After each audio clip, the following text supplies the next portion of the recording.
10, 9, 8, 7, 6, 5, 4, 3, 2, 1, 0.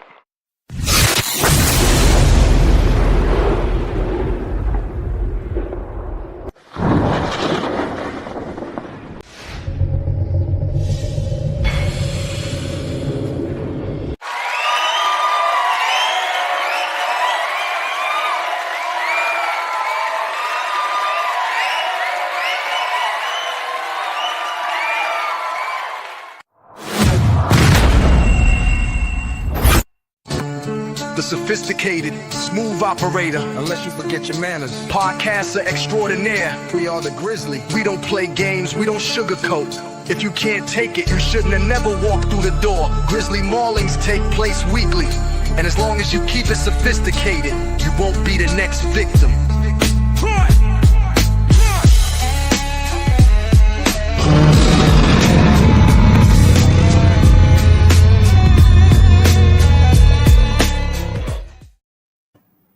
What's going on, everybody, and welcome back to the Sophisticated Grizzly. I'm your humble host, Mr. Dearest Teddy.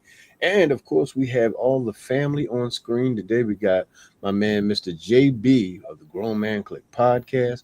We got Bass. How low can you go? We don't want to ask Bass that because you don't want him to say some shit. And, ladies and gentlemen, we have the model extraordinaire and the person that continues to make sure that you unashify your ass over the summer and the winter, Miss J. Nicole. What's going on, Jay? What's So up? So you know what? I'm gonna take a page out of your playbook, JB, real quick. How's everybody doing tonight? Everybody doing okay tonight? Yeah. Doing all right. Nope. I spent a long day sitting in front of the computer editing some work and just it's good when I had them days when it's just me in the studio. You know, I did do a little small photo shoot because I needed some photography therapy. You know, every now and then I need some photo therapy, and I finally got some. My girl Ruthie came through for a second, and we did some natural light pictures. So it was cool just to get behind the camera. So it was a good day. Okay, this was up. Bass, what about you, brother? And what's up, Miss Gwen Marshall? How you doing? Welcome back.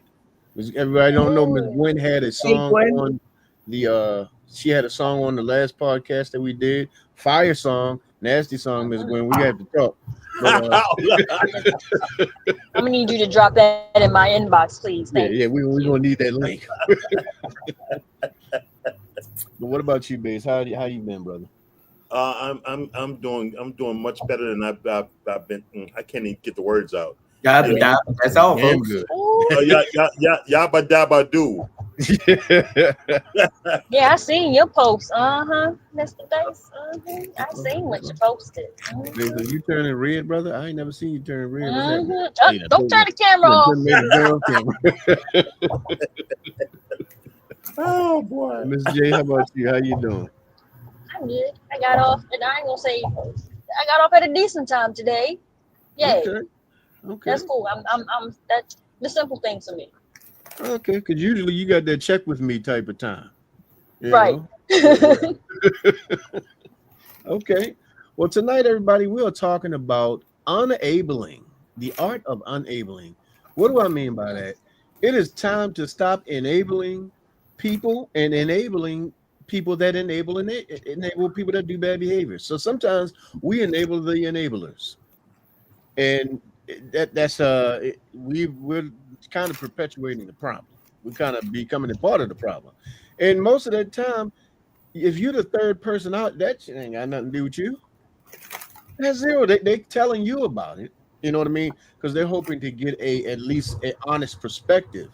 But if you're one of those people that just want to say things to make people feel good, then you're just basically doing the same thing that they're doing. You're just a third person enabler, which is pretty much goddamn useless. You know, because if you're coming to me to get the raw and the uncut and you know what the real is, and all I'm doing is saying stuff to make you feel good, all you're going to do is take that same information to that to that person who you actually got the problem with, and that's just going to keep the cycle going even worse. What do you think, Bass? I totally agree, man. I totally agree, and I think I can't speak for nobody but myself, but I have been an enabler. I have, Yeah. but you don't, like you said, you don't do that person a service. If anything, you do a disservice. Yeah, yeah, Yeah. and it's even if it's like somebody like someone who's let's say if they're a narcissist, liar, let's see if they use drugs or alcoholic or just any of the afflictions that come into people's lives. Enabling a lot of those things can cause so much more damage, not just to the person, but to you as well. You know, because when people are in those mindsets based, and all of us can attest to this because we've been around people who at least have been have had some of those problems or some of those types of things, and their mindset switches and changes a lot, you know, and they can go from 0 to 60 in 2.3 seconds. And so Right. not being real with them, you know, a lot of Is the time, enabling. yeah, and it causes so much more damage because I mean, I've seen examples of someone who continuously she just continuously made excuses for her grandson, and he ended up killing her. He was Wow. on drugs really, really bad. And every time, you know, somebody tried to say something to him, no, leave him alone. He's just working through something. Leave that baby alone. And they were like, no, he's down bad. He's doing bad. And he would always come. As a couple of times he came and he beat her up. And all she kept saying was, no, you know, we gonna pray him through it, and this, that, and the third. And he ended up, you know, coming one time to the house, came like in the middle of the night. Came in, I don't know if he was high or trying to get high. All I know is the next thing I knew that a friend of my homeboy, who that's his grandmother, he calls me and said, man, you know, that motherfucker just killed my grandmother. And the entire time, everybody kept trying to say something to him. Everybody kept trying to, you know, just and she kind of babied him. You know, it was one of those things where he knew where to go to get the reassurance, because it's not that she reassured him he was doing that it was okay for him to do drugs, but she never one time discouraged him from doing it. Because all she just said, well, he just got a spirit about him. Like, no, man, he's a drug addict. He's down bad. Was she giving him money? Because then she was an enabler. He was stealing. And she knew it, but she was just kind of like, you know, she wouldn't hide her money or anything like that, you know. So that's enabling him. Yeah, basically, yeah. So, and it got to the point, and this is the reason why I was telling the story, got to the point to where he ended up taking her out of here. Because he came in one day, and I'm not sure if she didn't have any money or she didn't have enough money. I don't know what the whole circumstance was. Only him and her know that. But yeah, he ended up taking her out. That's and crazy. So that's the extreme level of what could possibly happen. But of course, y'all know I got videos that I want to play a couple of it. No, not those kind of videos. We ain't gonna see nobody. Ain't nobody grandmama getting taken out on this show. Ain't nobody granny taking it. But did you notice I did my first show in about 8 months where I didn't use a video? Right. Yeah. You thought I was about to, but no, I need some videos. I was on my way to, but I said, now let me grab something. Let me grab a couple of things. So let's check this brother out real quick, and y'all tell me what you think. Jay, we're going to start with you when we come back out of this video. So please tell me what you think. Half the time, I don't even have an issue with manipulative people. They're already messed up in the head. It's the enablers that I have an issue with. The people who see what they're doing but try to write it off as, oh, they're just having a bad day or that's just how they are. Yeah. Miss J. When I say they them people, watch my mouth. Listen. I work with a few and I'm like, excuse me. It's just a simple, like, we had a situation right now. Don't change up what I'm doing or what we're all doing just so this person's capable of doing what they need to do. Make them do what they're supposed to do. Don't make us adjust to what they can't do. Right. That's And when I say it makes my job harder having to do that. I'm like, simple. right. You're not qualified. It's You're not qualified. I don't understand why people can't just. Sometimes you just can't do shit. There are things that I And know I that's can't fine. do. I'm not gonna do it. Oh yeah. You know, Look, Gwen just made a valid point right there. what Miss Gwen just say? Let me pull that up on screen, so because we need everybody to see the wisdom of Miss Gwen. When you check the enablers, now you are the problem. Which is when Absolutely, they turn and that's into what happened. narcissist, which is the moment they Mhm. turn into narcissistic behavior, because now they can't take what's the cuss word, Miss J? Accountability. Oh, she cussed it. She said some Boy, bad I didn't words. say it too loud. But in all honesty, like I have a couple of because this right here, the young lady that I'm about to play now, she's actually one of my favorite people talking online right now, and she makes a lot of really good valid points. I want to play her real quick, and basically we're gonna come to you and you tell me what you think about what she had to say. Your partner cannot take any responsibility if you are always trying to save the day. Let's talk about supporting versus enabling. Both supporting and enabling both come from a place of love, but you have to know how to find the difference and create some type of balance. Supporting means to offer encouragement, understanding, guidance, resources, and tools when necessary or asked for. Enabling usually comes from a desire to shield someone from the consequences of their actions, even if it is stemming from your own assumptions. You continue to rescue them from their mistakes, or you continue to take on responsibilities that are theirs and not yours to bear. And of course, when you enable a person, you hinder them. When you support a person, you help them grow. For example, let's say your partner has a project. On one side, when you support that person, you listen, you empathize with their frustrations, you offer suggestions, resources, and tools, or you encourage them to persevere. On the opposite side, when you enable this particular partner, you try to solve the problems for them, you end up taking over the project, or you neglect your needs to compensate for their lack of progress. You have to recognize the thin line, and you need to monitor your motivations and your intentions. Are your actions genuinely helping your partner grow? Or are you easing their discomforts without any long-term benefits? that's spot on. But you know what? I think it's hard when you really care for somebody because you wanna and with me, if I care for you, I am a natural born protector. Right. So I know and I admit my flaws. Sometimes my caring can get in the way. And she made so many valid points. It's a big difference between being an enabler and being somebody there to Support. support. Yeah, Right. Yeah. yeah. And it's so easy to cross that line. And if you enable, you're not really doing that person any good at all.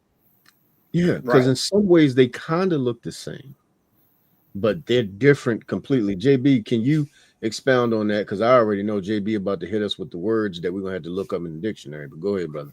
No, I'm already looking. No, I think the biggest thing is that, enabling comes with no reciprocation. It means you're always doing. It means that they're not doing the same thing for you. Like how I always say that if my wife is doing something, I put on the pom-poms and I'm the cheerleader. And when I'm doing something, she puts on the pom-poms and she's the cheerleader. Well, if you're always the one wearing the pom-poms, then there's no reciprocation. There's nothing coming back at you for what you do. You may think because you have a humble spirit that, you don't have to have someone do anything for you. But it's not the fact of them doing it for you. It's the fact that they want to do it for you. They want to be support. They don't want to see you fail, but they're not trying to do it for you. Right. And that's the biggest difference. Like when you're enabling someone, it's just like she was saying, you're the one taking over the project. You're like, I want this room painted, but I'm tired. Oh, I'll finish it. And then they go in our kitchen and they make a sandwich, sit down and start watching TV. Right. So you're an Exactly. enabler at that point, because if you know that person, you know that if you do something for them, they're going to stop doing what they were doing because you're now doing it. So you're enabling them to be exactly who they are, Right. rather than saying, well, I'm gonna come in and I'm gonna help you. You paint the baseboards and I'll paint these walls. Then when I finish these walls, you paint the baseboards and I'll paint these walls. That's when you get reciprocation. That means Right. you're doing something and you're helping them to complete it. Right. And not to Well mention, put, how can well they put, my brother. possibly, how can they ever take pride in something that you keep doing for them? Absolutely. They'd have no reason to look at something. They can't see a completed project without your name on it. Mhm. Every project they start, you finish. So truth be told, they didn't really start it. They just talked about it, and you just put your hands in it. Yeah. And the thing is, it's like I used to be a start and stop person, you know, and in some ways, some of the people that I was around were enablers, until one day I heard that harsh truth from Miss Inetta McNeil, which is my mama, and she told me, if you never finished nothing, you never did anything. And I was like, I had to think about it, like, what's she talking about? But if you really think about it, if you've never finished it, did you even do it? And she just kept saying, she said, I ain't raised no quitter. And every time I turn around, you start something and you don't finish it. So you never did anything. You can't claim. Don't nobody want to hear what you tried to do. People want to hear what you've actually done. I forgot what movie they said. You shoulda, coulda, wouldas. Yeah, all you shoulda, coulda, woulda is always can'ts and didn'ts and don'ts. You know, and she really kind of pushed me in the direction of never being. If I start something, I'm going to finish it even if it doesn't work, because it's still on me to make sure I follow through to the best of my ability so that even for myself, I understand that everything that you do is not always going to come up roses, but that doesn't mean that you don't try to still finish that part of the journey. Even if it's a short finish, you still finish to the point of where this is it. This is as far as I can go with it. But I didn't just stop it because it just got too hard or it just got too uncomfortable, you know. And that's what a lot of times we do with people when we enable them.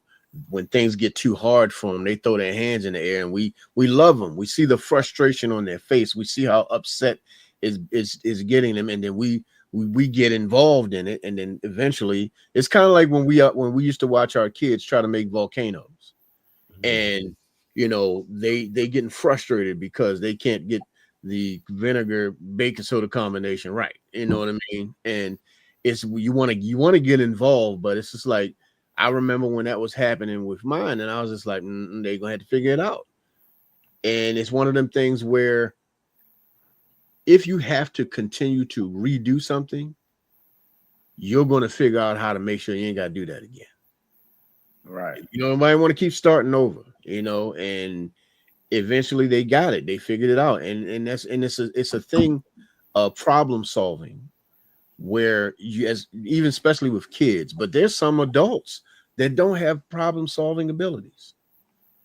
I have been around adults that have zero clue about how to solve problems. They just know how to create them. And then we don't check them on it. And see, that's the thing. I've gotten to the point in my life, and I think everybody on this screen, and even thanks to Jay for popping in, but she's in the comment section now, everybody. But I think everybody on this screen now and everybody in the comments, we done got to a point to where we're at an age where we ain't got time to coddle your feelings. We don't have time for it because, first of all, we got less time in front of us and more time behind us. Yeah. And the last thing I want to do is keep wasting my time trying to cater to shit that you know is wrong. Right. That's the thing. Most of the time, the people that you enable, they know they're doing something wrong. They know they're doing something wrong. But it's whatever vice has them. You like, believe it or not, this right here is a vice, right? You think I ain't been checked on this? Oh, she checked me. She damn sure did, because it can get to a point to where it becomes overwhelming, because it's like before I even get to a point to where I can enjoy a fragrance, I'm already thinking about the next one I want to buy. And I had to sit back and just realize, like, I'm actually becoming a financial problem by just throwing money out the door and not even trying to enjoy the ones that I already have. Yeah, I'm going to continue to buy fragrances, but I had to slow down the frequency of how I bought them. And she never enabled it. It was more so like, she was gentle and she was sweet, but she made sure I understood her point. And the thing for me is, you don't have to be nasty, but you got to make sure that you get your point across to the people, like, you're becoming a problem. And she never said it that way, but it was said in a way of, I could get it. And I could, like, okay, yeah. So this is what I'm hearing. You know what I mean? So I had to really kind of get to a point to where, I had to understand that this could be something more. And so I need to back it up. And because she loved me enough to say something to me, because sometimes people don't say nothing to you. They just kind of let shit happen, and then when things get out of control, it blows up. Right. But I thank God that she didn't do that. So yeah. And the thing is, I recognized it, but it was almost like, how you kids, sometimes you just keep doing shit until somebody catch you.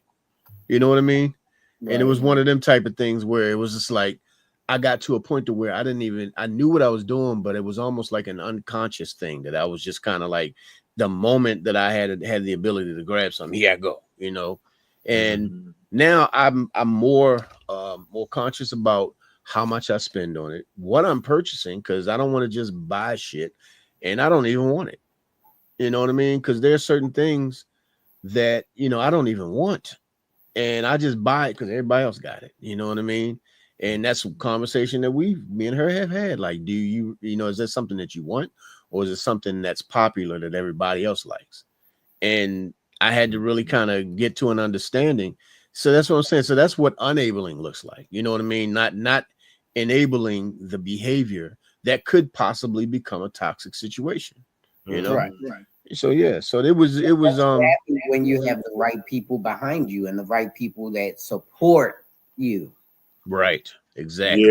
Yeah. That's the biggest thing. People that support you are going to also check you. And that's the only people that can check you are people who you respect. Right. Because if I don't respect you, especially if you're not moving the way you're telling me to move, I don't hear a fucking thing you guys say. Yeah. That's almost like a fat guy telling me, man, you need to lose weight, man. Fuck you. Yeah. You're absolutely right. Trying to look in the mirror. And I like what Gwen said. She said you can protect, but also say the hard things they need to hear. Yes, yeah, absolutely. Yeah. And I think the problem is we're too worried about that moment of disappointment instead of understanding that where it's coming from a place of love. It's coming from a place of love. Nobody, let's just call it what it is. Most people don't like to be told what to do, especially once you get to a certain point in your life. We don't like to be told what to do. Nobody might tell you shit. But the problem is, if I can go to work and my supervisor can tell me what to do, if I can go to work, if I can go out on the street and drive my car and the police pull me over, he can tell me what to do. And neither one of them fucking people care about me. Why can't I listen to my wife who actually cares about me and telling me the right thing? Absolutely. Yep. That's the shit that I've never understood. You know what I mean? How can you listen to everybody except the one person that really gives a shit about you? Yeah. So it's just one of those types of things where, I feel in my opinion, the enabling folks look so many different ways. It has a lot of different faces to it, but it usually comes to the same ending result in some sort of disaster or tragedy. It could be somebody gets hurt, somebody goes to jail. People become unbenefit because if you think about it, people have lost friends and family members. They don't speak to each other because of one specific person they might be enabling or a situation they're enabling. You know what I mean? Right. Shit like that has happened. Like I have lost business because of checking people. I have lost business because of checking people, because of a specific person that became an issue. And I've lost people that can, but I'm thinking, like, I said what I needed to say. I said what I needed to say. You know, if you are not ready to deal with whatever that problem is, I got to tell you right now, your problem ain't mine. But I'm going to say something to you when your problem becomes mine. When it starts to affect me, I'm going to say something to you, you know, and I'm going to say it as best I can, but we all know I'm a bear. I don't say shit exactly the right way all the goddamn time, but I say it the best way I got it, you know. But everybody, we're going to take a moment, a second. Y'all already know what time it is. It is the music break time. And today I am going to play a song that my man Bass had already had an opportunity to preview. And you know, I think would you give it a thumbs up, brother? You already gave it a thumbs up, or will you rather me play it first? Oh, please play it. Of course. And this is Miss Gwen's comment here. That's the reason I have. There it is. Because boy, we're gonna get into that one. That's that A word right there. Because if you're around a bunch of opposite sexers, I'll say that's a pretty good term for us. They don't seem to want that A word, and when people put them in that position where they have to accept accountability for what they are doing, they say, I'd be better off not being around you. Damn right. Then admitting that they have an issue or a fault, or there's a problem. Exactly. So when we come back from the music break, everybody, we're gonna unwrap that some more. But y'all already know when you come over to the Grizzly, you're gonna hear some music. So let's start it with this.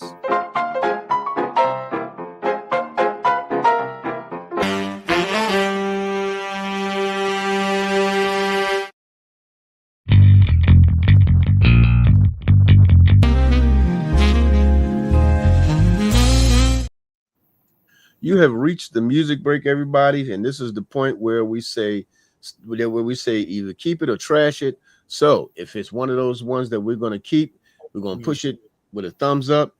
If we don't like it, we're going to send that shit to the left. Ain't nobody trying to feel that shit. So this is my song. If you don't like it, hey, tell me what you think. Put your thumbs up, thumbs down. It don't matter to me. You know what I mean? I like honesty. That don't enable some bullshit. So here we go. My song, My Heartbeat.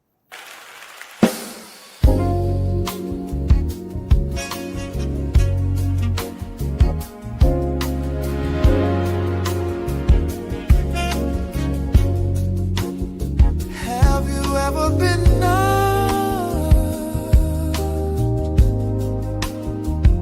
right off your feet? Little baby, when you touch me, my heart truly skips a beat. Wherever you are, I can feel you. Whatever you want, I will give you. No matter what, my body's yours. Girl, don't you know?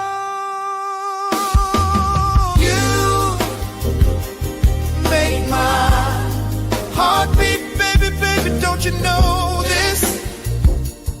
Oh, oh, you make my heartbeat, baby, baby, let me show this.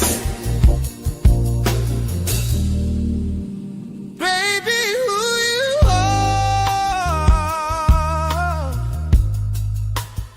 so damn sexy, no one else comes close. And when you're near me, I feel the fire every time you touch me. A feeling only I know. I just can't believe what this love has done to me. If you only knew just how, well, you know how you make my heartbeat, baby, baby, don't you know?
appreciate it so much.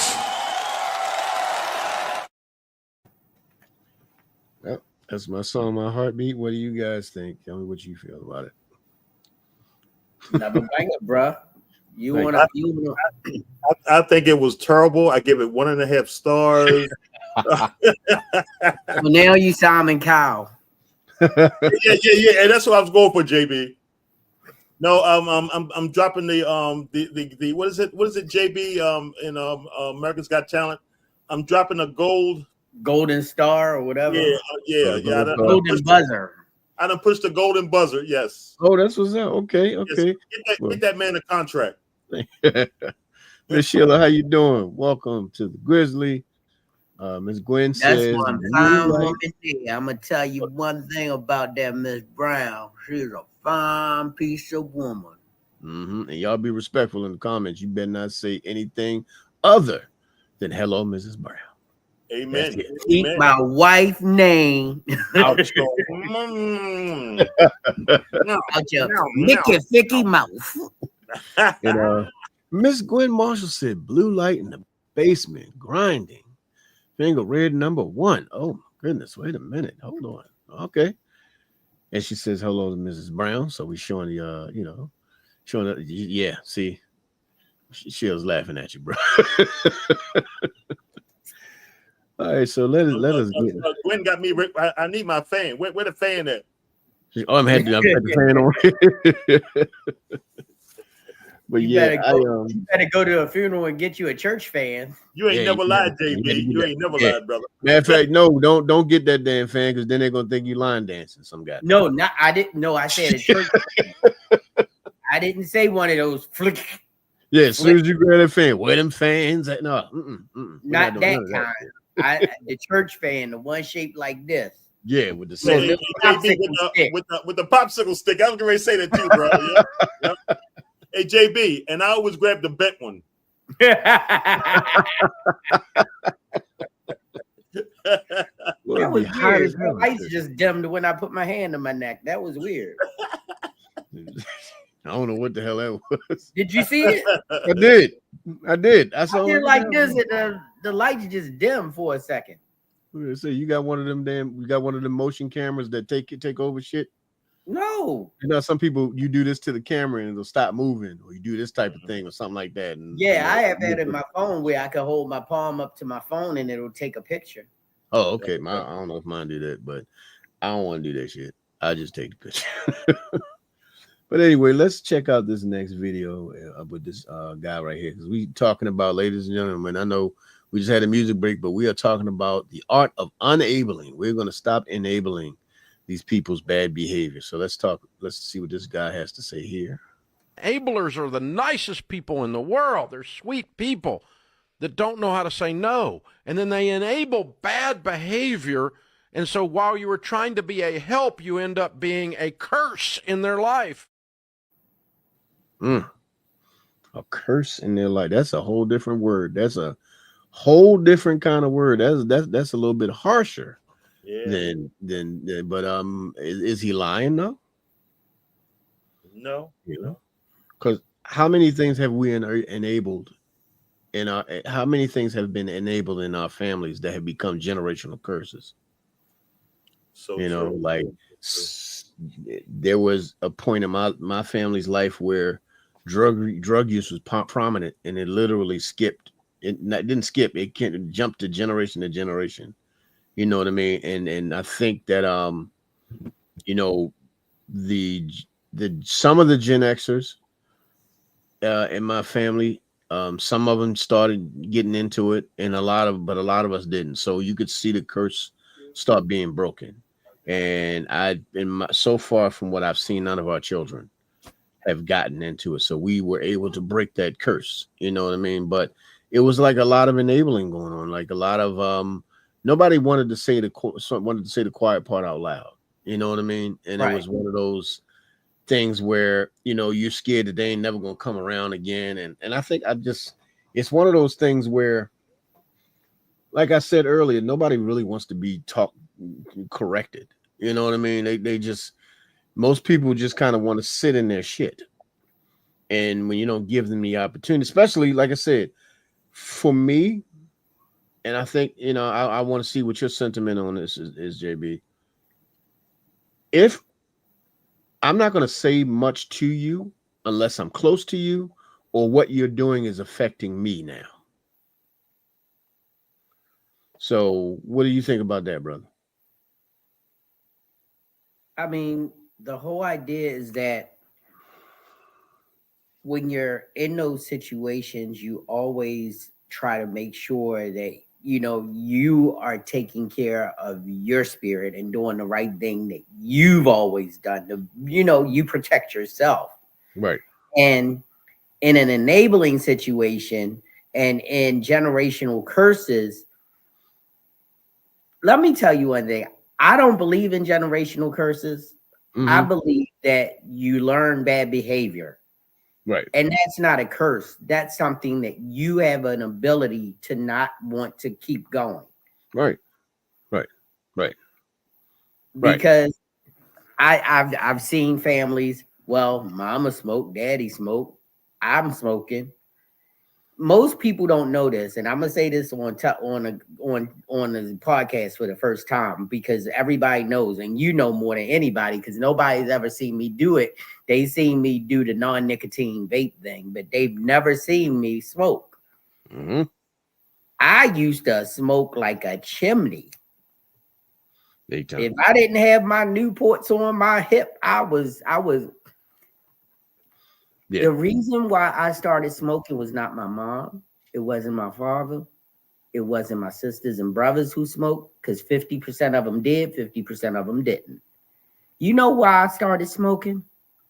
Because I did a video for the American Lung Association, and they asked us who knew how to smoke and who didn't know how to smoke. They didn't ask us who were smokers and who weren't smokers. This was during my acting days, and they asked us who knew how to smoke. I grew up in a house full of Benson and Hedges, Winston smoking black people. You tried smoking at least once, and either it was for you or it wasn't for you. It wasn't for me. I didn't smoke. I did that video, and I picked up the habit. And little by little, because my wife is an unenabler by choice. Mm-hmm. As we went down our road of life together, it was like, oh, you can you not smoke in the bedroom anymore? Okay. Can you not smoke in the kitchen or the living room anymore? Okay. Gradually pushing your ass up. Can you stop smoking in the basement?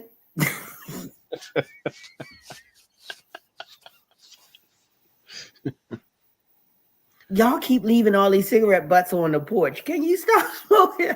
By the time she had unenabled me from smoking in my own house that I was paying a mortgage for. And pretty soon, and it was so funny because this is the funniest part. When I decided that I didn't want cigarettes anymore, I told her, I don't want you to say one word about me smoking. I don't want you to say one word about, oh, I haven't seen you with a cigarette for a week. I haven't seen you with a cigarette for a month. I don't want to hear nothing. I just want to hear it. Because if I'm doing it, that means that I'm in a mindset where I'm not thinking about it. And if you keep bringing it up, I'm going to be like, dang, yeah, it has been a while. Right. Let me get me one and see how it tastes. Right. So, and pretty soon, it's been over 10 years that I haven't touched over. Now, I don't even know how long it's been. Right. I mean, it's been over a decade since I had a Newport in my... I still got the last pack of Newports I bought. Wow. Wow. And I'm scared to look at it. Because it's not because I want to hold on to them to say, I conquered this. It was because I was like, I ain't throwing them away. They're a good prop for my photos. The cigarette. Mm-hmm.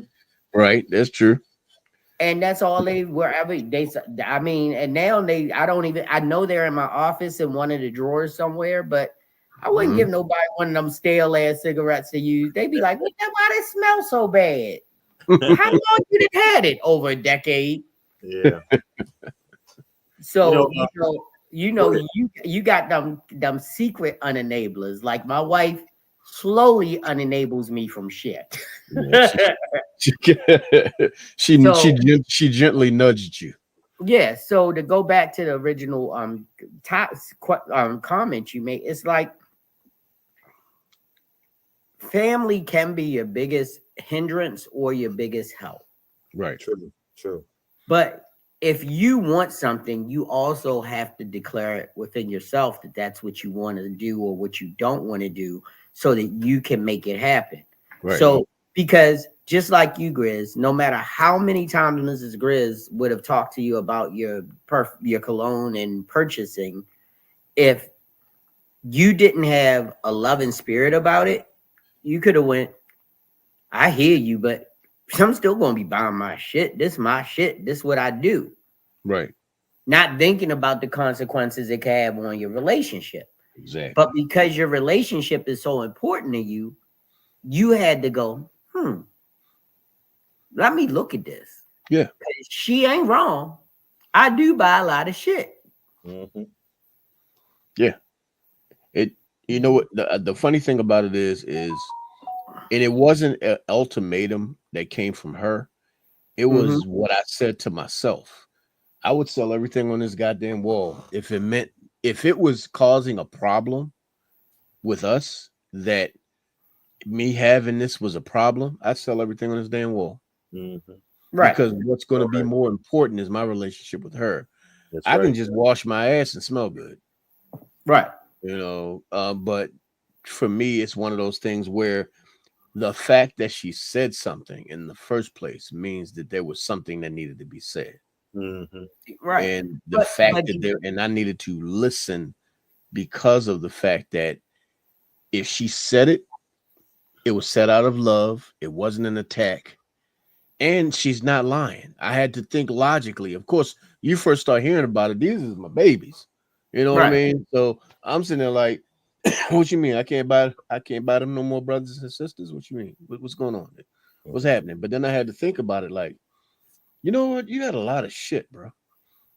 You got a lot of shit, you know, and if it's not being profitable, then you just have a lot of shit. And so now I had to, it's just a lot of shit taking up space, taking money out my wallet. So one of the things that she encouraged me to do, and something that I wanted to let everybody know, I'm now officially affiliated with a fragrance company now. So, so now it's going to be, when I put the links and stuff out there, it's actually profitable. You know what I mean? And it's not any extra money to other people. It's the same price you would normally pay had you just went on there. Just get a small commission from if you use one of my links or something like that. So I had to really think about it in a smarter way. Like, I'm just buying shit, but what's the benefit? You know, what's coming from it? And I had to stop thinking, because this is selfish. I'm just gonna be real. This is about me. It's not about a lot of people. It's really selfish. But Grizz, I'm gonna tell you, and this is something that I believe. All of us have that one thing that's ours. Yeah. And you need that. And you need that.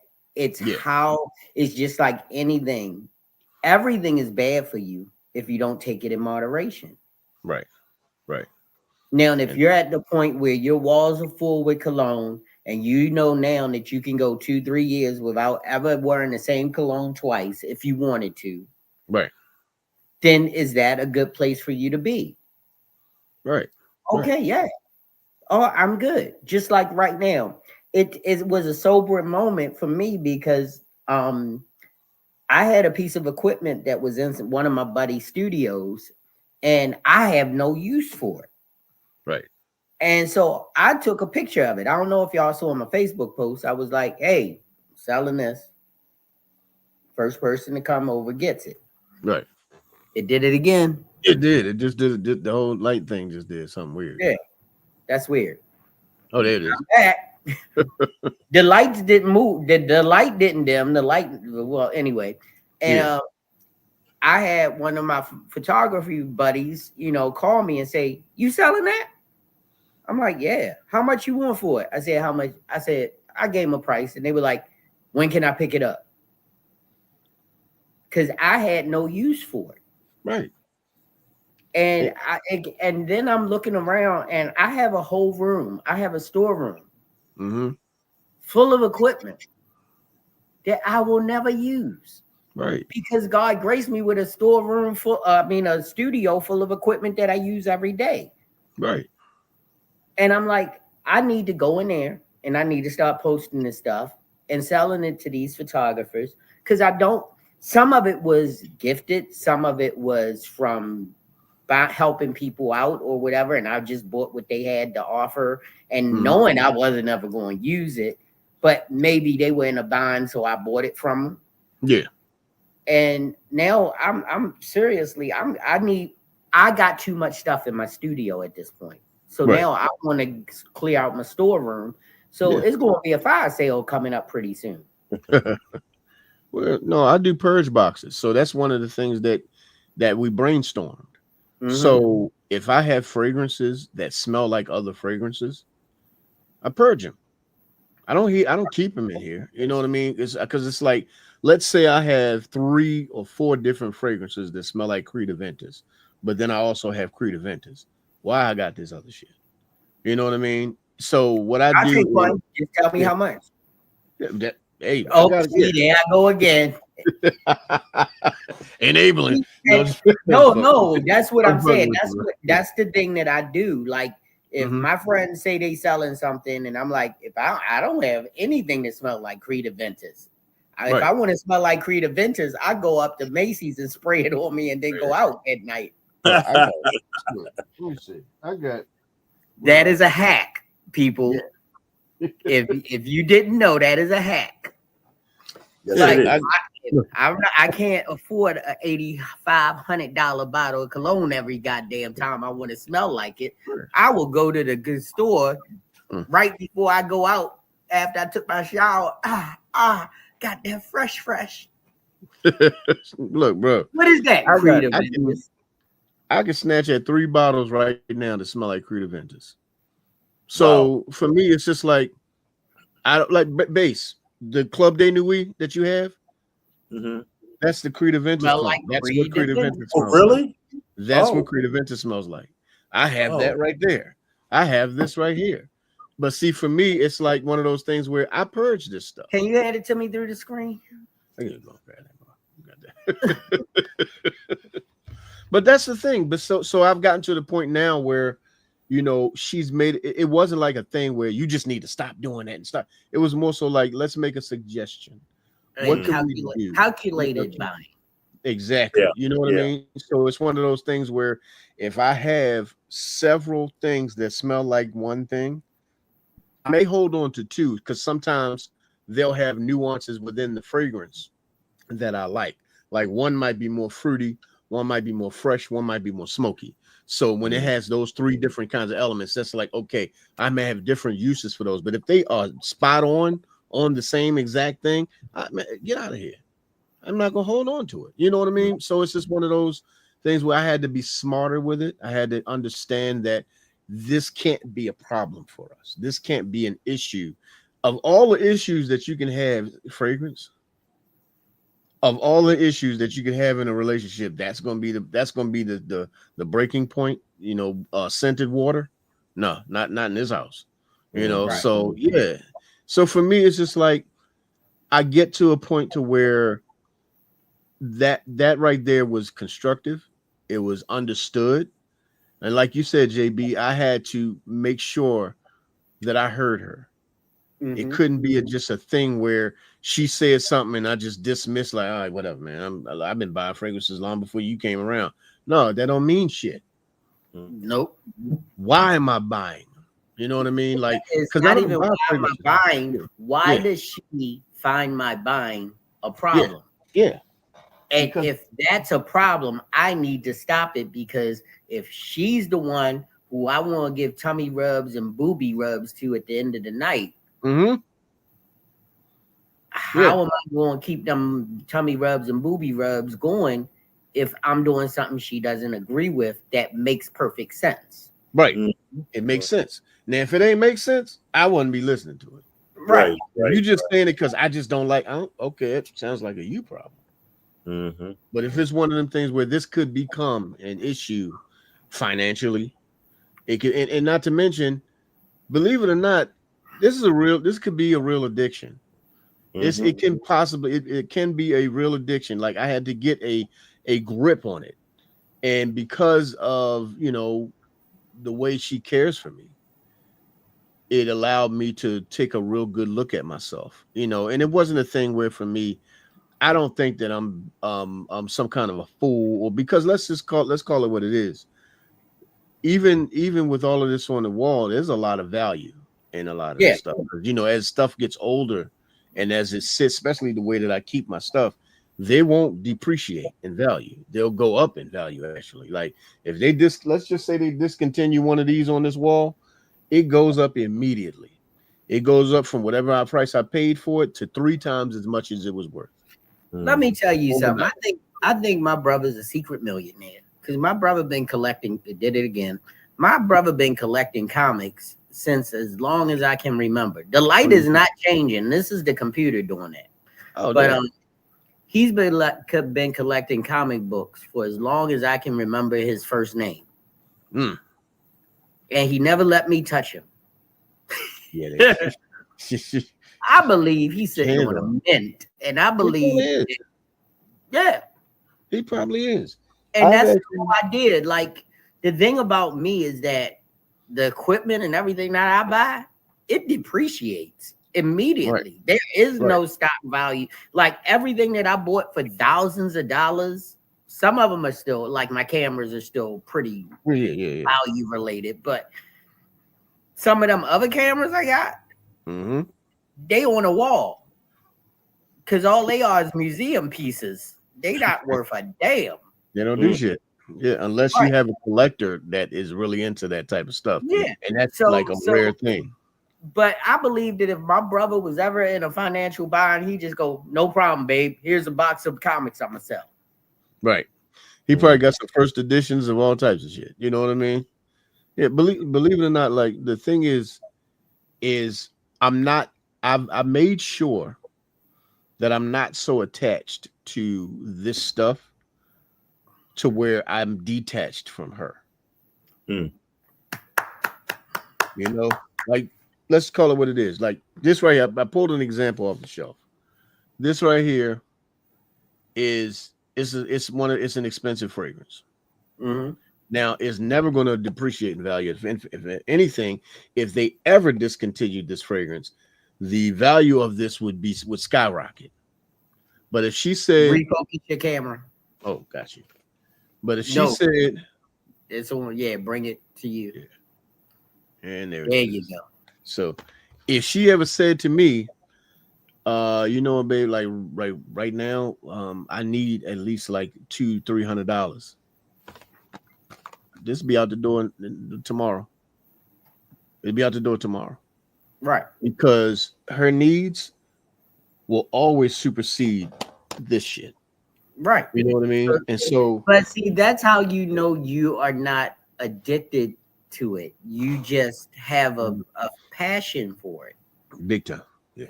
Because we all have our passions, and our passion. I tell people all the time, because my friends used to, and I told you this before, like my friends used to go, Jerry, I always saw you decked out in polo, and why you ain't got a Lexus? Why you don't? I said, come over to 2720 Sisson Street. I'm gonna show you my Lexus. I'm gonna show you all them polo shirts. I'm gonna show you everything that you got in a closet in my studio. Because this was more important to me than me always buying another polo shirt, me all buying a newer car. Yeah. I bought new cars for 30 years. My last car was a used car because I said, if I get a new car, I'm going to baby it. And I need something I can carry my equipment in that I ain't going to care about getting a scratch or a nick or a ding on it. Right. So that's why I bought a used car. Not because I couldn't afford it, not because my credit didn't handle it, because guess what? That was the best decision for me. Right. Because if I bought a new car, I would have been borrowing Sheila's car to get my equipment. And she wouldn't have liked that shit at all. No, because Sheila is attached. You remember I told you how I had to pick her up on the side of the road when her last car died because she would not let me trade it in. And it died on her way to work. Damn. And I had to have it towed to the dealership because she was never going to drive it again. And she was like, it can't be fixed. I said, it won't be fixed by me. You going home in a new car. So you know, Gwen said something that made me think about my mom and my brother. This right here. Yeah, she said my mom enables my younger brother so much that we are afraid for his survival when she passes. Man, well, back in '98, my brother. Well, before that, my brother was out getting high with his friends, and my brother was my mother's favorite child. My mother knew that my brother had an addiction, and your mother had favorites. Oh yeah, she had a favorite. Yes, she did. Wow. And I would try to talk to my brother. He would, he would get drunk and call me Mr. Goody Goody because I'm the oldest of 6. Me and him smoked weed back in the day, but I never got into any hard drugs. Thank you, Jesus. But anyway, I remember seeing my brother a couple of months before he passed, and I saw yellow jaundice in his fingers and his eyes. And I told him, I said, you need to go to the doctors. My mother said, mind your own business. He's all right. He was supposed to get a biopsy done. His drug using buddies told him, the street doctors told him, you all right. Well, my brother didn't live to see 40. I told someone really close to me not too long ago this story about, and Grizz, I think I told you too, how I came down. My mother called me and said, you need to get down here because her and my brother still lived in the projects. She said, you need to get down here because your brother don't look right. I'm in the police department. I get there. There's 2 officers on the front porch writing the DOA report. Now, I can't tell you in 20 some years of law enforcement how many DOAs I've been on. But when it's your family, when it's your brother, my partner in crime growing up, right, it was surreal to me because I asked the officer, I said, well, who? And I asked him a stupid question. I said, who is the DOA you're writing for? He said his name is Mayo Jenkins. And I think my time in the department, it kind of prepared me for what I was about to see. Right. So I go upstairs and I see him laying on the love seat in a fetal position, and I kneel down to the top of his head, and he always kept a shaved head. And I kissed the top of his head for some unknown reason, and he was cold. Yeah, that was your baby brother, man. Yeah, and like I said, nothing against my mom, but my mom enabled my brother, and he promised her years before he passed that he would never leave her. Well, he kind of kept his word because her other 5 kids went on with their lives, but my brother stuck by my mom. And like I said, I'm not throwing no shade on my mom because I love her dearly, but I know and I admit that my mother was an enabler. She knew he was getting high, and she allowed him to get high in the house as long as he was home. But like I said, what Gwen said is just amazing. Yeah. Somebody else is going through the same thing that you go through. It's just amazing how small a world it is. Yeah. My heart goes out. My heart goes out to her family. I'm sorry. Yeah. But one thing I want to say, Base, is that no disrespect, but if that was his feelings, then he should have done something to correct behavior so he wouldn't have to leave her, because he did leave her.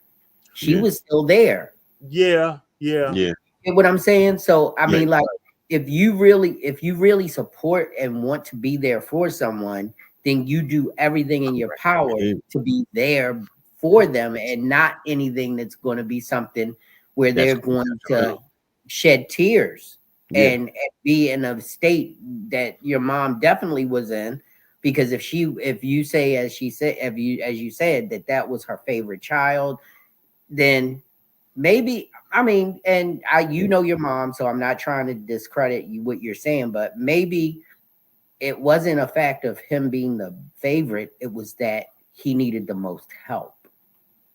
You know what, JB? I understand what you're saying, but I think it was a little bit of both. It could have been. My It mother, definitely could have yeah, because he was the favorite. I think my mother, in her own way, my mother protected him. been. Yeah. True. I And can see that. like I said, she knew he had an addiction, and he was too far gone. Anybody knows anything about yellow jaundice? That's when your organs are shutting down. They're shutting down. Yeah. So after I saw him with yellow jaundice, within a matter of months, my brother was gone.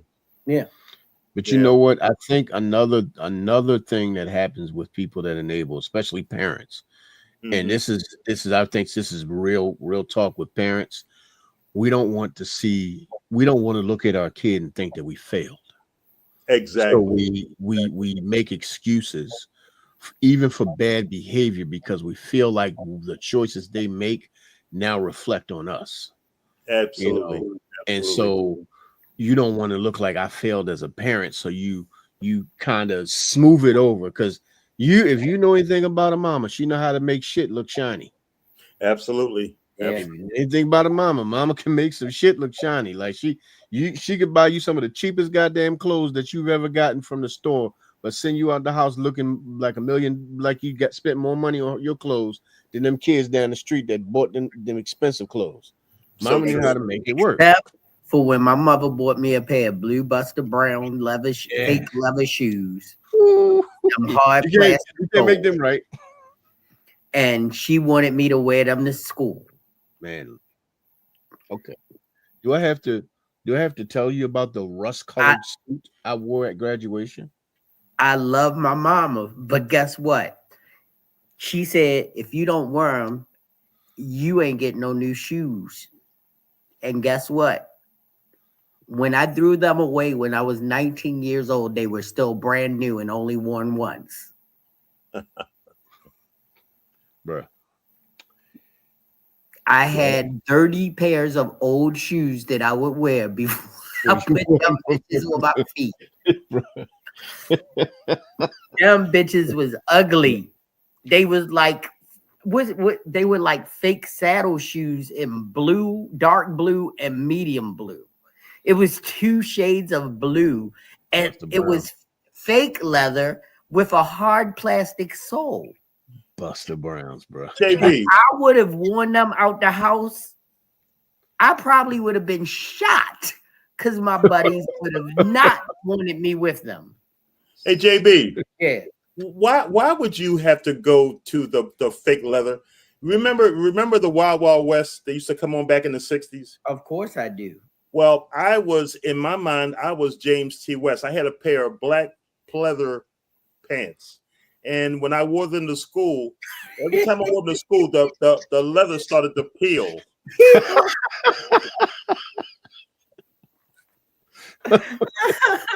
But you remember how James West, his pants was always tailored to his boots? Yeah. Brother, you couldn't tell me I wasn't James West. Oh my God.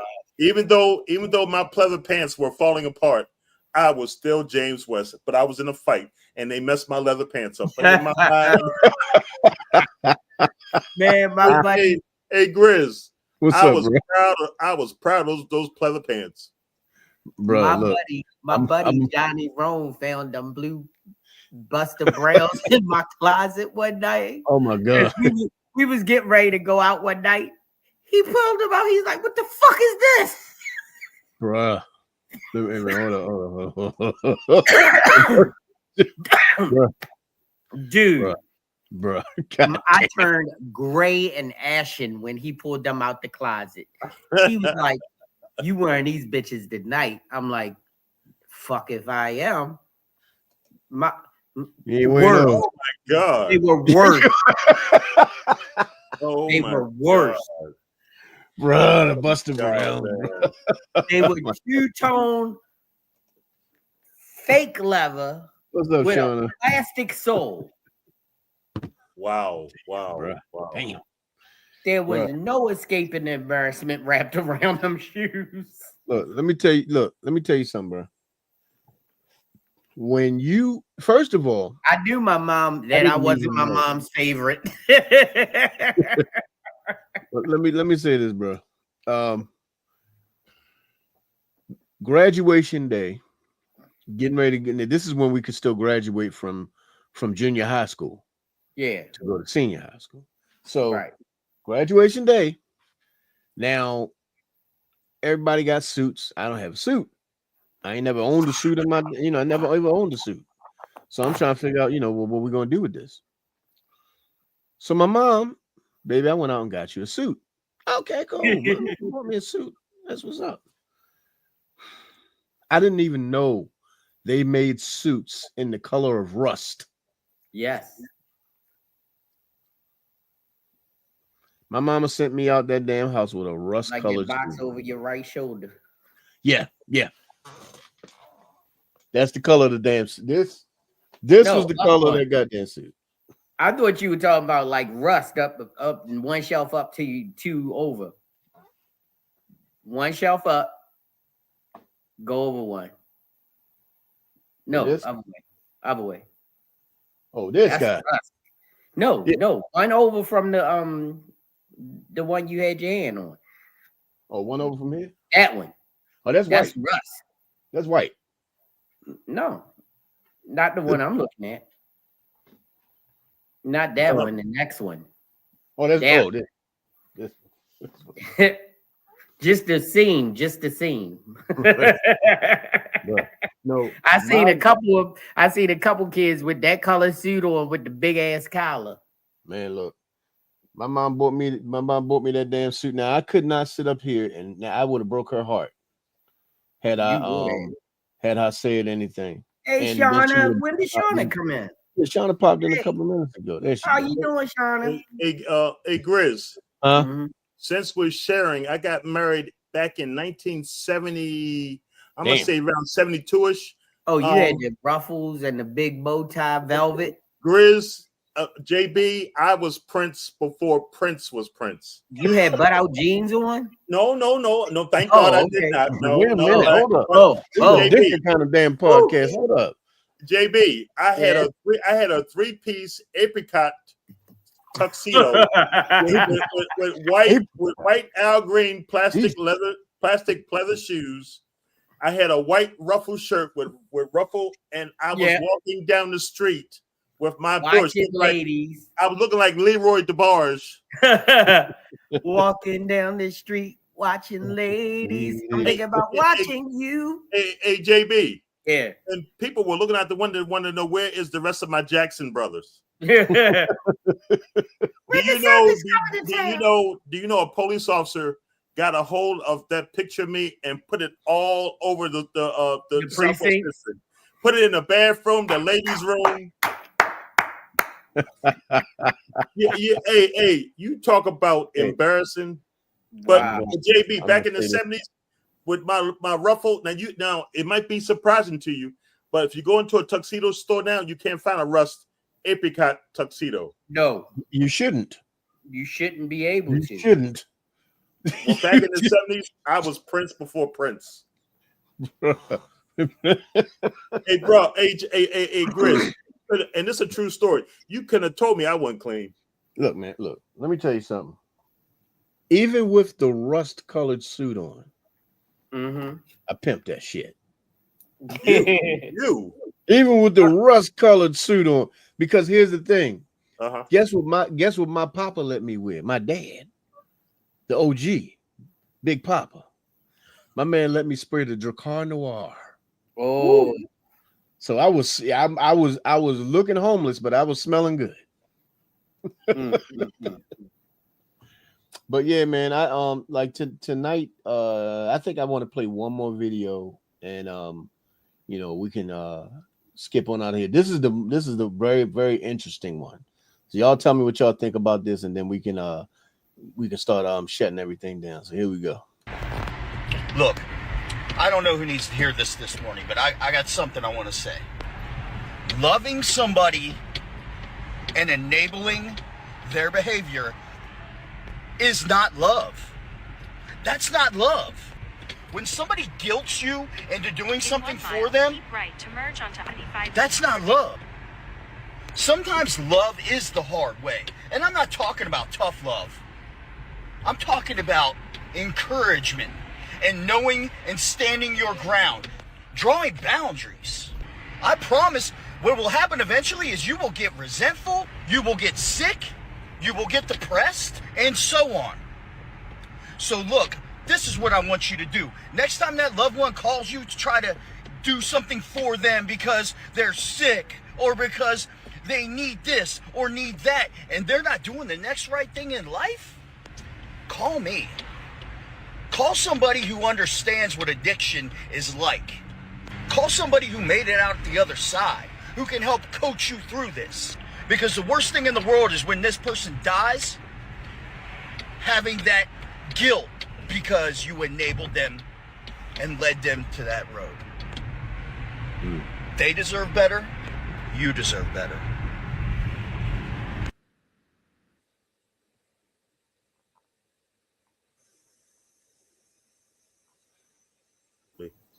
Yes. Yep. What do you think, bud?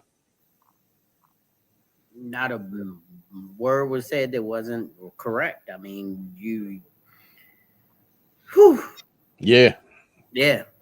Yeah. Because I think that's the part that the part that wasn't said. Like, what if you're the person that was the last person that they talked to that could have helped? Yeah. And you didn't say anything because you didn't want to make them feel bad, but now they're gone. And you will never, ever get the time back. You'll never get that person back. And it's going to be real hard for you to not blame yourself for, you know, what you should have said as opposed to what you did say. And I think that's to me, that's why I say what it is, bro. Because you don't know when your last moment is going to be with somebody. Right. That's why I don't hold grudges. That's why I don't if I don't fuck with you, I still pray for you. Yeah. Still, you know, and I'm never going to treat you horribly. That's just not in my nature. But you will know I don't. You can't, because you only got about one or two times to do some shit that's going to make me be like, I can't do this with you. You know what I mean? And so for me, it's one of those things where JB, whenever he closes his podcast out, he says, I love you. And that's an important thing because you don't know the last time you're going to talk to somebody. You have no idea. I'm so grateful that the last thing that my mom heard me say to her was, I love you. That's the last word. Mine too. And so it's one of those things where you don't want it to be a horrible situation that you didn't speak on because you didn't want to hurt their feelings, because you're hurting their spirit, you're hurting their body, they're doing it, but because they came to you. Let's think about it like that real quick. If the person came to you, they wanted the truth. They know who to go to be lied to. And they also know who to come to hear the truth. People don't come talk to me unless they want me to tell them the truth. They already know. People know how I operate. They know who I am. You already know you ain't gonna talk to me if you want to hear if you want to hear some sweet shit, then you might as well talk to people that lied to you on the regular. But if you want to hear the real shit, that's why when I want to hear something real, I'll call JB, I call Bass, I call my boy Louis Troy, the ladies I talk to.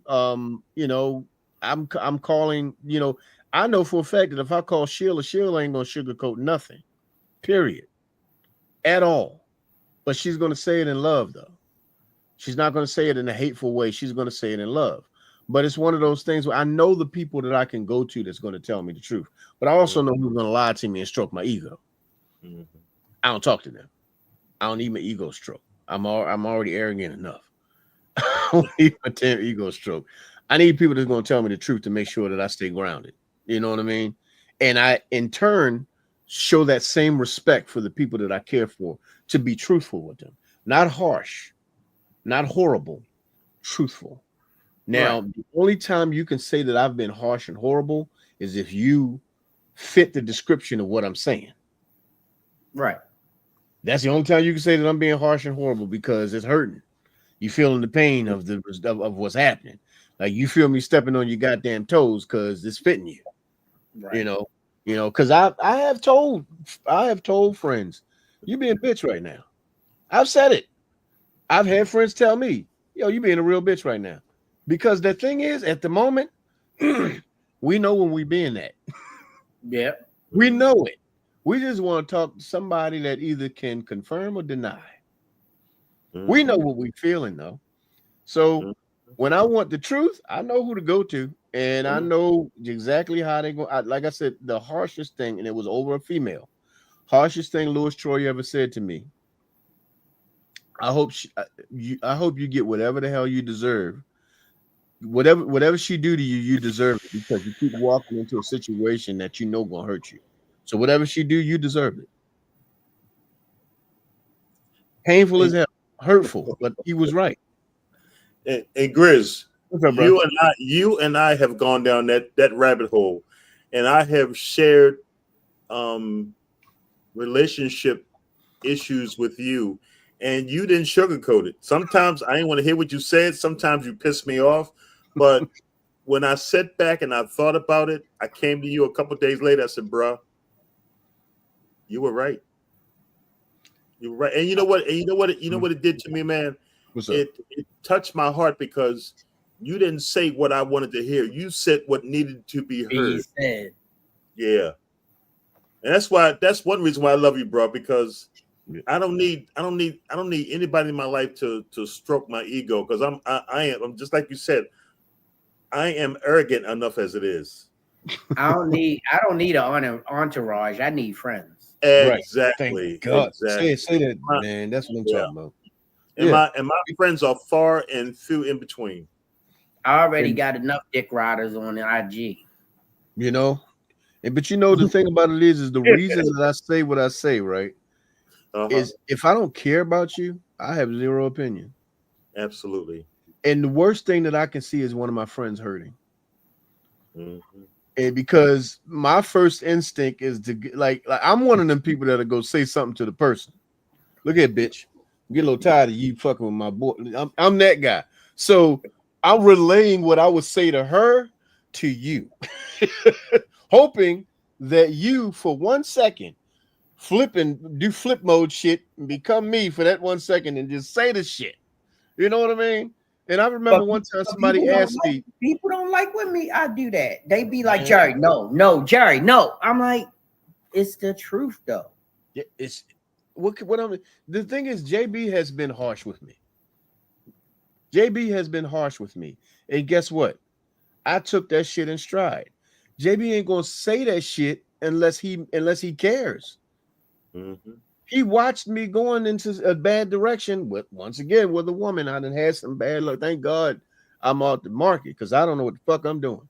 But and a golden rule that I follow is I didn't give you relationship advice. I gave you advice. Yeah, life advice about you, because everybody know the story about me and Vox. Me and Vox love each other to death.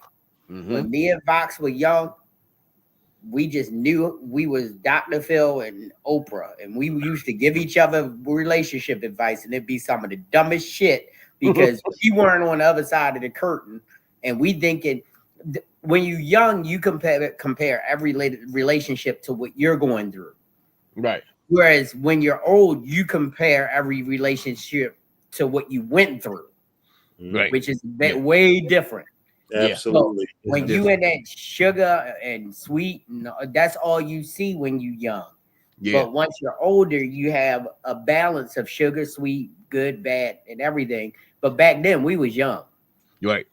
Oh, she's perfect for you. Y'all like this, y'all like that. Yo, Jerry, I think she a little crazy. No, she not crazy. She fine. Yo, Jerry, she crazy. she just did such and so. She did what? Yeah. So me and my boy Vox have been friends for over 40 years because when we were younger, we said, don't give me no more fucking advice. not on relationships. Let's be done with that shit. If you want to tell me who I am as a person, tell me that. But I don't need any of your relationship advice. No. And we never gave each other relationship advice after that point, and we have remained close friends. So if you going through something in a relationship and you feel comfortable enough to talk to me, I'm gonna talk to you about you. Right. And I don't need to talk to you about the relationship, because if I talk to you about the relationship, I haven't met her. I don't know how many conversations you had personally with her to find out why you're not compatible or why you are compatible. So how am I give you relationship based on what I went through when I'm not with the girl you're going through it with? So true. Vicissitude magazine just popped in the house. What's up, Vicissitude? What's up, brother? And that's what people have to realize. Don't base when someone you know is going through a relationship problem. Don't diagnose the relationship. Talk to your friend about them. Yeah. Because you know their psyche, you know their likes and dislikes, and from that you can say, well, if that's all the stuff you're going through, I don't think that's the right decision for you. But I can't tell you she's not the right person. You have to figure that out on your own. Right. And that's the problem. People want to try to diagnose shit they not in. I don't know them, but remember, Base, one of the things that I've always said to you, bro, being you is never an issue. And anybody that got an issue with you being you is the issue. You did say that. You did. The issue. They're trying to change you from being who you are. Then are they for you? And see, that was something that was told. I need you to cut your hair off and wear regular for the rest of your life because I love you. Like, no. Fuck no. I wore regular for however many years I was in the police department because I had to wear my hair that way. And once I got a chance to say how I wanted to wear my hair, it was locks. If you got a problem with that, fuck out. I can't be with you. Yeah, so true. And see, and I've been on that road too. JB, you and I have talked. You and I have talked, bro. But you know who was some of the best teachers, though? Okay, dear. Okay. And then they the unhappiest motherfucker in the room. I'm gonna tell you some of the best teachers and then you go through all those changes, and it still doesn't work out. Right. Because now you can't honest with you. Now some of the best teaching. Now you can't eat maple syrup. You like Uncle Ben's. Everything is what they want and nothing about what's good for your relationship. Bro, I was in a relationship with a woman that tried to get me to stop wearing fragrances. I dropped that bitch like a hot potato. The biggest problem in my relationship with my wife? What's that, brother? She like king syrup and I like log cabin. Y'all just eat different syrup. That's it. And I don't care if she buy a bottle of king syrup as long as she buy my bottle of log cabin. Yeah, and see, I'm a fancy bitch. I eat pure maple. And if she run out of my log cabin and she say, you gotta eat some king. No, I do not. It make my pancakes stick to my plate. I don't want that. I can't stand king syrup. Oh my God. My wife, bro. My wife loves king syrup. Oh my God. I grew up on that shit, but I'm be honest with you. When I first commercial, I do, man. I remember the commercial. Oh shit. Now you gonna put me on the spot. What's king syrup is the taste of the good old days. Oh shit. You remember that? I think I do. I do. Yeah, man. Hey, JB. Yeah. You got the bottle turned upside down and be like, anticipation. You know what? Because because we all been at that point where our families weren't the richest family on the block. You know what you had to do to that king syrup? You had to put it on the stove in a pot of boiling water. Yes. Look here, bro. So that it'll loosen up. Yeah, because it's crystallized. Yes. Because the shit crystallized. So you had to loosen it up in the pot with some hot water so that it get watery so you can pour it on. And look, as soon as you take it out that hot water, it'll go right back into coagulation. Yes. It'd be hard as a bit. You know what, bro? King syrup. I remember my dad had a straight up hatred for king syrup. And one time I was over his house. Now his wife loved king syrup. That was her thing. My dad was an Aunt Your Mama or log cabin. That was it. That's the only two. And I remember one day, the scenario you were speaking of. I remember he says, "Hey, babe, we got any more of the Aunt Your Mama?" "No, but I got this king syrup." And he said, "I'm not eating anything that you can keep wallpaper up on the wall with." Now I'm now. Do you remember Potee Rick? No. What that? That was the king. King Potee Rick was molasses. Oh my God! And with the Blue King label. Yes. That I didn't know what it was, and I got my pancakes ready, and I put that hot pot of boiling water on it and loosened up that Potee Rick, thinking I was getting ready to eat me some pancakes and syrup. It was pancakes and shit. That's what it was, and I did not eat more than a mouthful. I ruined the whole plate of pancakes. My first taste of molasses was like, what the absolute fuck is this? Yes. Because I didn't know, because it just looked like a dark syrup. And king syrup and a blue label. Yeah. That's all you saw. Yeah. And I'm just sitting here like, I put that shit on my pancakes. But man, look, not only did I not eat those, I didn't eat pancakes for at least a couple of months. Because you was scared it was the pancakes. Yeah, I was still fucked up. I was fucked up from it. I'm telling you. But honestly, man, I think tonight's show was actually a really good one. I think we touched on a lot of stuff. And Gwen said she had never heard of king syrup till she came to Baltimore. She never knew what the hell it was. If it's sister tube, my man was he can't stand king syrup. He said something about me because I was a bear, probably because me saying horrible shit to people. But you know what? One of the things that I realized, and this is just something I wanted to touch on a minute ago, was some of the best teachers that I've had are the people that hurt me. Yeah. Some of the best teachers I've had are the people that hurt me, because it didn't jade me. It showed me that I had the capacity for forgiveness, but it also showed me that I had critical thinking skills. Because the moment I see anything that looks like the same stupid shit, oh, okay, I've seen this before. I know what this looks like. I know what that smells like. I know what that sounds like. I know bullshit when I see it.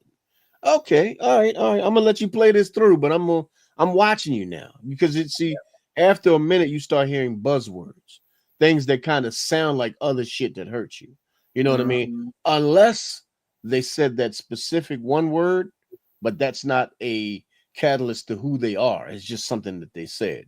But see, once I hear that word, I'm not judging you off of the word, but I'm listening and paying attention. I'm astutely paying attention now to everything that you do.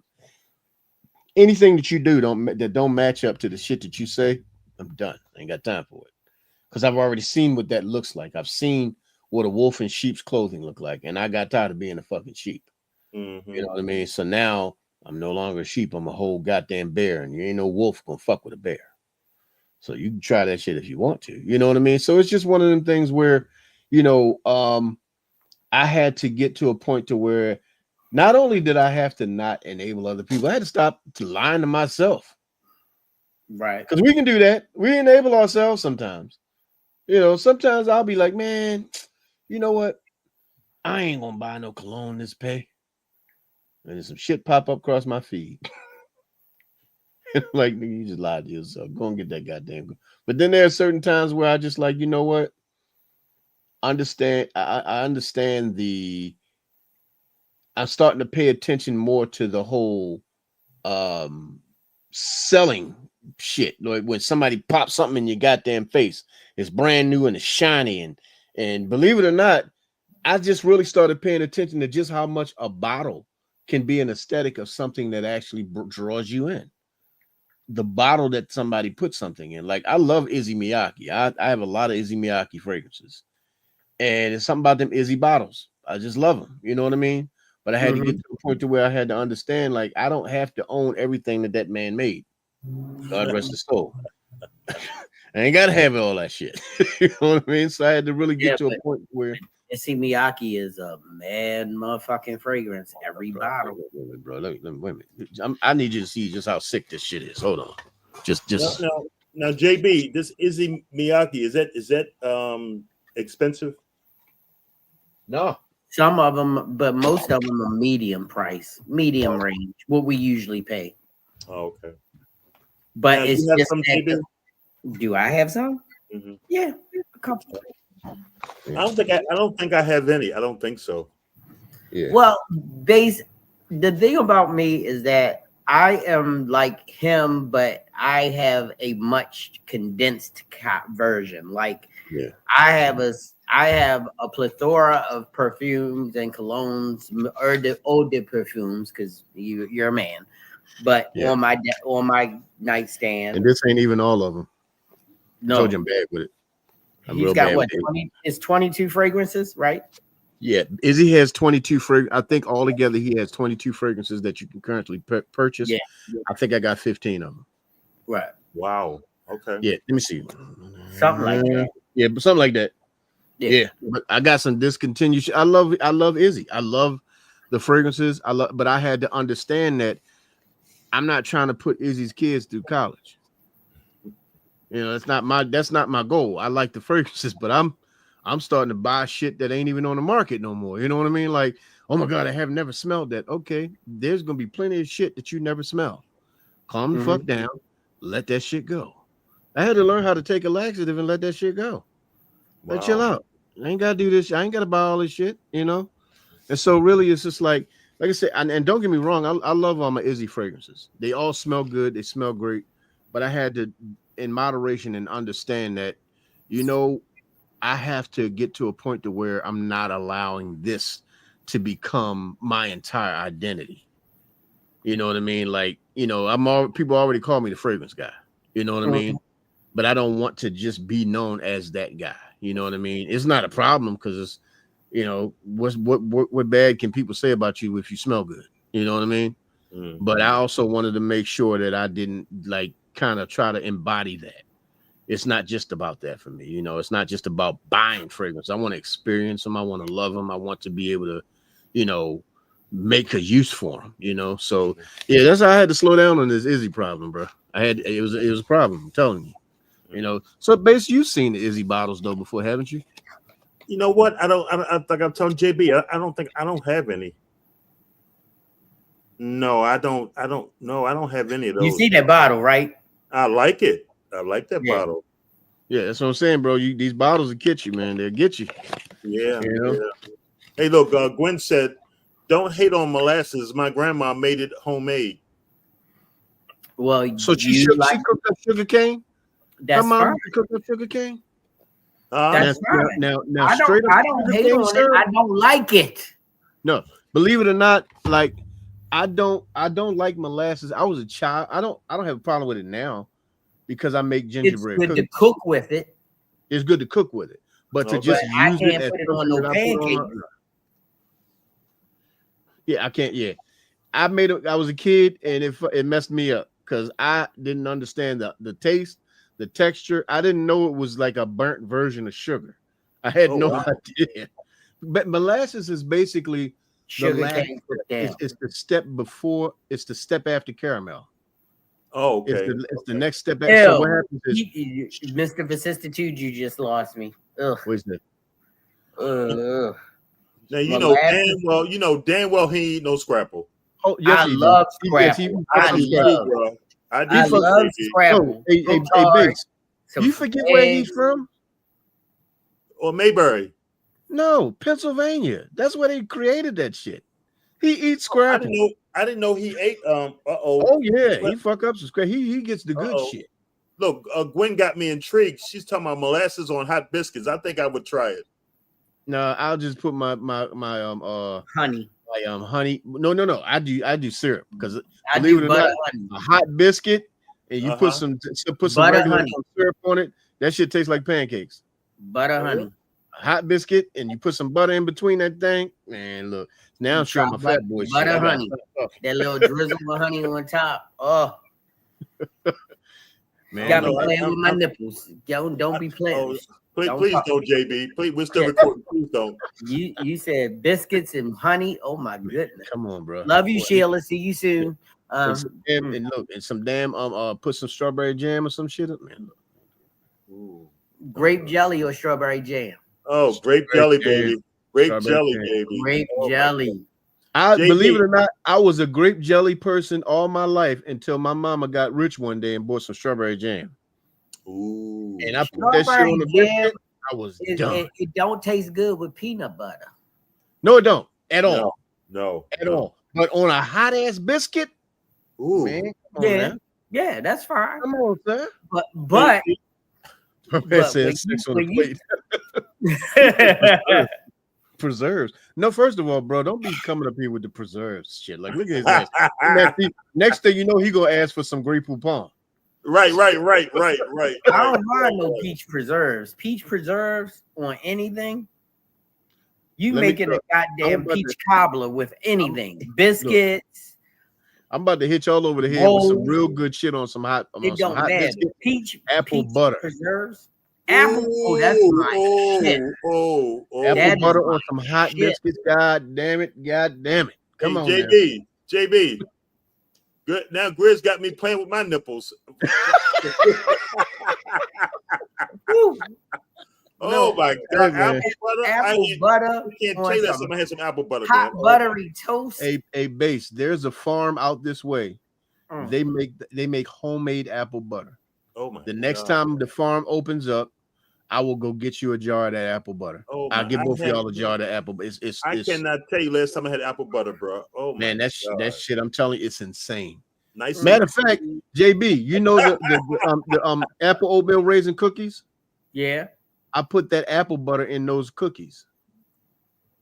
That's where you get that apple flavor from those cookies. That's why I play with my nipples. I guess so. I have no idea why you do that, but when I'm eating those cookies. Hey, Grizz. Look at his ass. I think that's another podcast. Right. What makes me play with my nipples? That sounds like a bass podcast. Yeah, that sounds like a bass takeover. But you know what? My man Vincent, look at him. Look at Fancy Joe. Talking about he make apple butter every fall.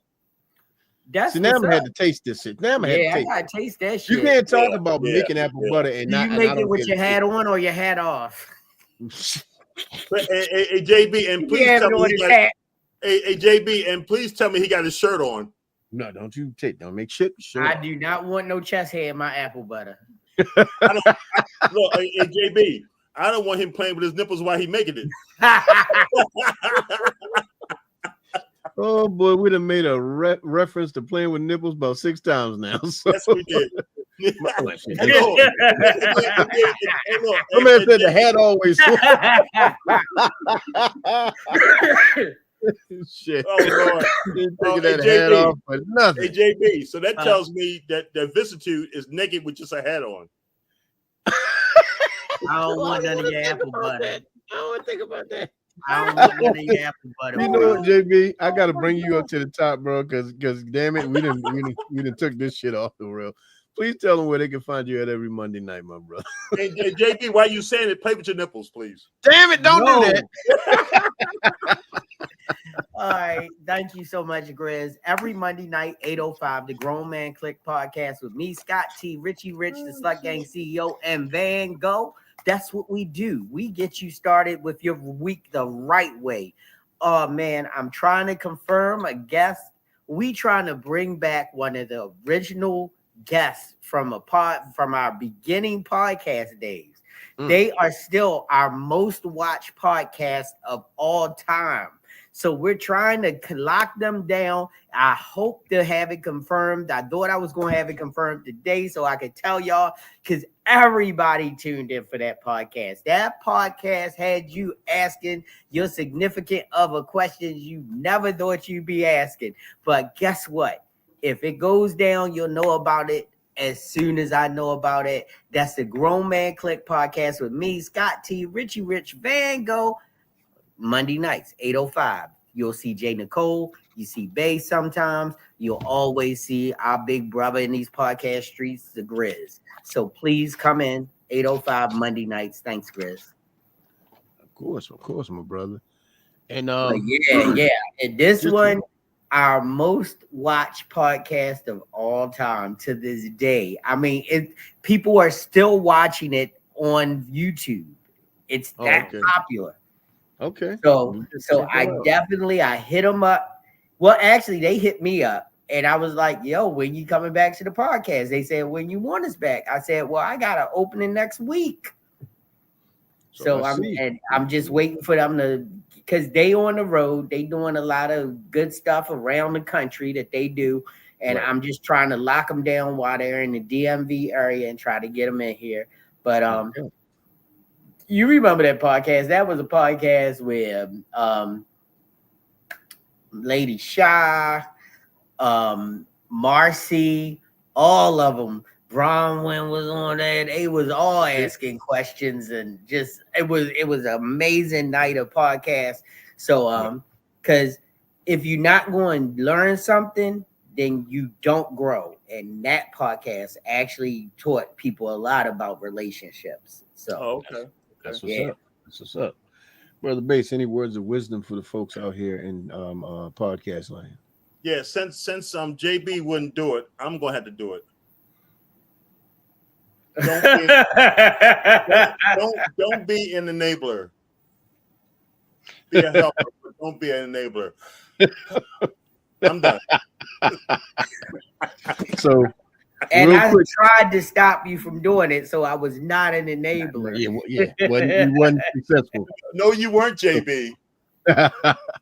So, ladies and gentlemen, real quick, if you've never ever experienced the brand, and I don't know why, I'm doing this because I love the damn brand. If you've never experienced the brand of Issey Miyake, there's only two. I love all of them, but if you really want two that will really get the damn job done, the original. This is the original, and as you can see, I use that. The original, and this one here. Sport. No, that's not sport. Which one is that? No, this right here is Blue Disse. Yeah. Disse. This sit right here, if you want to smell like a grown-ass man, that's grown man juice right there. So, GMJ. Ladies and gentlemen, make sure that you like, share, and subscribe to the content because it helps this channel to grow. And be prepared for the Teddy Files that will be coming out. I'm going to be sharing my links and everything so you guys can save some money on your fragrance purchases and all that wonderful stuff, because my name is Mr. De'Harris Teddy.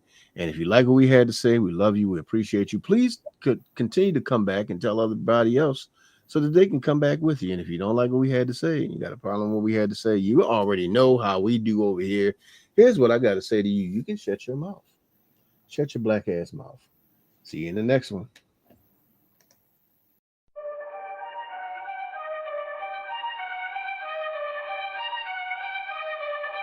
Sophisticated, grisly, mostly, passion, caution, dedication, caution, fragrance,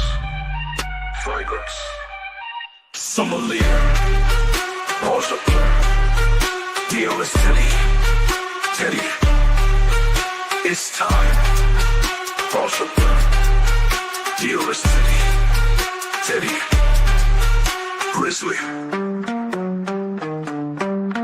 sex appealed it, caution, passion, caution, dedication.